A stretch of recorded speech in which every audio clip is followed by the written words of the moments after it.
तर कलेचा खूप चांगला नमुना मी आता आपल्याला दाखवतो आहे. तुळजापूर तीर्थक्षेत्र आई तुळजाभवानी देवीचं हे धार्मिक स्थळ आहे. या ठिकाणी वेगवेगळे उपदेवतांची मंदिरं आहेत. असंच एक मंकावती गल्ली इथं असणारं हे अत्यंत प्राचीन जवळपास 200-250 वर्षापूर्वीचं हे मंदिर आहे. या मंदिराचं वैशिष्ट्य असं आहे की या मंदिराची जर रचना आपण पाहिली तर जो पाण्याचा आड असतो, या पाण्याच्या आडामध्ये जवळपास 20-25 पायऱ्या खाली उतरल्यानंतर या मंदिरामध्ये जाता येतं. हा इथं ज्यावेळेस पाऊस पडतो त्यावेळेस पूर्णपणे पाण्यानं हे मंदिर भरलेलं असतं आणि पाण्यामध्येच देवीची या गणपतीची पूजा केली जाते.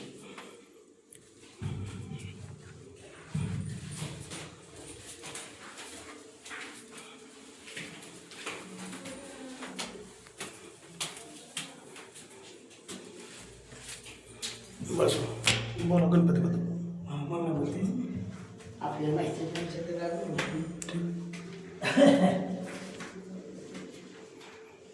या ठिकाणी आज चतुर्थी असल्यामुळं बरेच लोक तुळजापूर शहरातले आजूबाजूचे या दर्शनासाठी येतात, कारण हा नवसाला पावणारा गणपती अशी याची ख्याती आहे. आत्ता मी तुम्हाला सांगितलं होतं आड म्हणलं, तर हे आडच आहे आणि आपण पाहत आहे समोर मूर्ती दिसते आहे. किती विलोभनीय दृश्य आहे हे बघा. हे आडाचा वरचा भाग आहे ज्या ठिकाणी हे पाणी आहे. आडातलं पाणी दाखवतो मी तुम्हाला. हे पाणी जिवंत पाणी आहे. या ठिकाणी हे पूर्ण पाण्याने भरतं आहे सगळे. तुम्हाला आकाश देखील दिसतं आहे. मी आता पूर्ण आडामध्ये उतरलो आहे.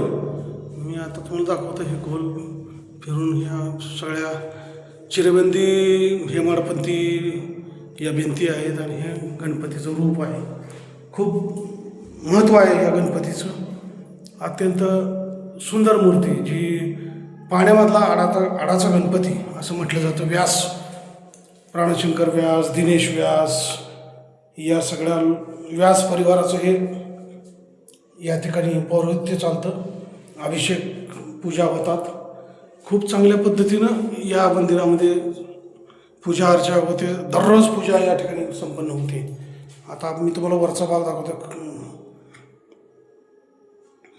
अत्यंत देखणी स्थापत्यकलेचा खूप चांगला एक आजोड नमुना म्हणून हे मंदिर परिचित आहे. सर्व परिचित आहे. मित्रांनो, या ठिकाणच्या मंदिराचं वैशिष्ट्य म्हणजे हे संपूर्ण जवळपास 1.5 परस हे खोल आहे आणि 1.5 परस खोल असल्यामुळं या मंदिराची पूजा देखील खाली उतरून आडामध्ये केली जाते. आडाचं पाणीच वापरलं जातं 12 महिने या पूजेसाठी. आणि तुळजाभवानी देवीच्या मंदिरापासून फार तर हे 2000 मीटरवर हे मंदिर आहे. या मंदिराच्या इतिहासाबरोबर या आडाच्या वाडाचा व्यासाचा गणपती, आडाच्या वाड्यातील आडामधील गणपती असं देखील म्हटलं जातं. चांगली मूर्ती या गजाननाची आहे. या ठिकाणी आज गणपती बाप्पा मंगलमूर्ती मोर याच्या दिवसामध्ये लोक या ठिकाणी दर्शन घेतात.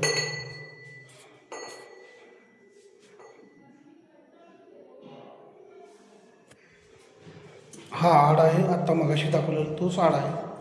वरून पाणी देखील काढता येतं. हे त्याचं पाणी काढण्याची सगळी जुनी व्यवस्था आहे. या ठिकाणी पाणी साठवून टाकवत आहे. 1 2 3 4 5 6 7 8 9 11 12 13 14 15 16 17 18 19 जवळपास 20 पायऱ्यांचं हे मंदिर आहे.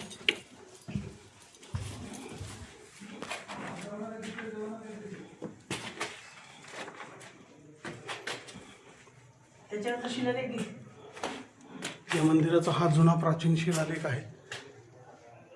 याच्यावरती काही शब्द कोरे गोवर्धन जासी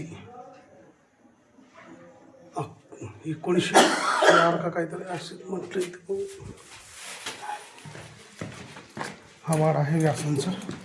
सगळा परिवार या ठिकाणी राहतो. इकडं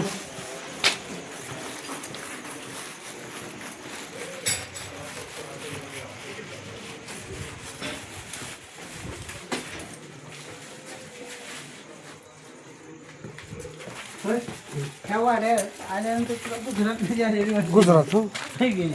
हे सगळे गुजराती व्यास आहेत आणि हे वाड्याचं बाहेरचं रूप आहे. हा खूप जुना वाडा आहे, जवळपास 300 वर्षाचा परंपरा आहे या वाड्याला. व्यास हे तसे मूळचे गुजरातचे आहेत आणि या ठिकाणी तुळजाभवानी देवीचे उपाध्ये म्हणून ते काम करतात आणि त्यांच्याच या वाड्यामध्ये हे गणपतीचं मंदिर आहे.